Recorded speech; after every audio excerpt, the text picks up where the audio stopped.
Eh bonjour toi, comment vas-tu? Comment s'est passée ta semaine? As-tu essayé la foi? Si c'est le cas, viens nous en parler dans les commentaires.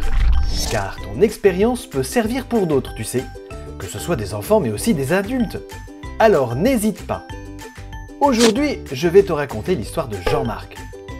Quand il avait 8 ans, il y avait une sortie de jeunes, des plus grands, de son église, dans la montagne.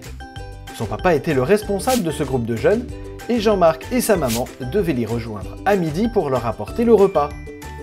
Il était aussi accompagné de ses 2 sœurs et de son petit frère. Après avoir tout bien emballé et tout rangé dans le coffre de la voiture, ils sont partis tous les 5 en direction des sommets. C'était une belle journée. À un moment, sa maman a pris un chemin forestier qui grimpait beaucoup. Jean-Marc en profita pour regarder par la fenêtre, espérant voir une biche. Le chemin grimpait de plus en plus et devenait de plus en plus étroit, jusqu'à un moment où il n'y avait plus de chemin. Maman s'était trompée de route. La voiture n'avançait plus, et pas moyen de faire demi-tour tant la pente était raide. D'un côté, c'était la montagne, de l'autre, le vide. Maman a donc décidé de faire marche arrière tout le long du chemin. Jean-Marc et sa grande sœur n'étaient pas vraiment rassurés.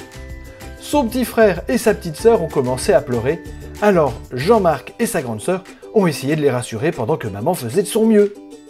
À un moment, la voiture a commencé à glisser vers le vide. Maman a eu juste le temps de sortir de la voiture pour la pousser et l'empêcher de basculer.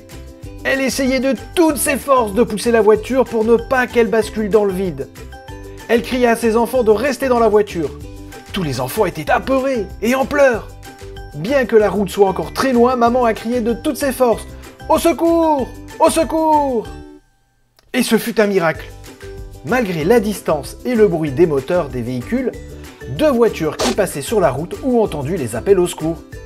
8 personnes sont sorties de ces voitures. Ils ont couru à la voiture de Jean-Marc. Les 4 hommes ont agrippé la voiture de Jean-Marc pour la remettre dans le bon sens.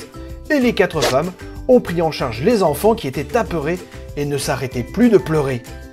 Jean-Marc regarda sa maman qui était blessée d'avoir dû soutenir le poids de la voiture avec son épaule. Elle pleurait aussi. Ils avaient tous les 5 échappé au pire de justesse, mais Jésus les avait tous protégés. Tu vois, c'est comme il est écrit dans la Bible, dans le livre des Psaumes au chapitre 34 et au verset 7.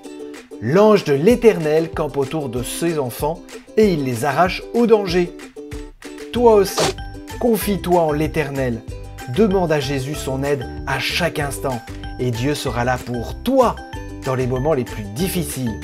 Allez, que Dieu te bénisse abondamment. Je te souhaite une belle semaine. À bientôt!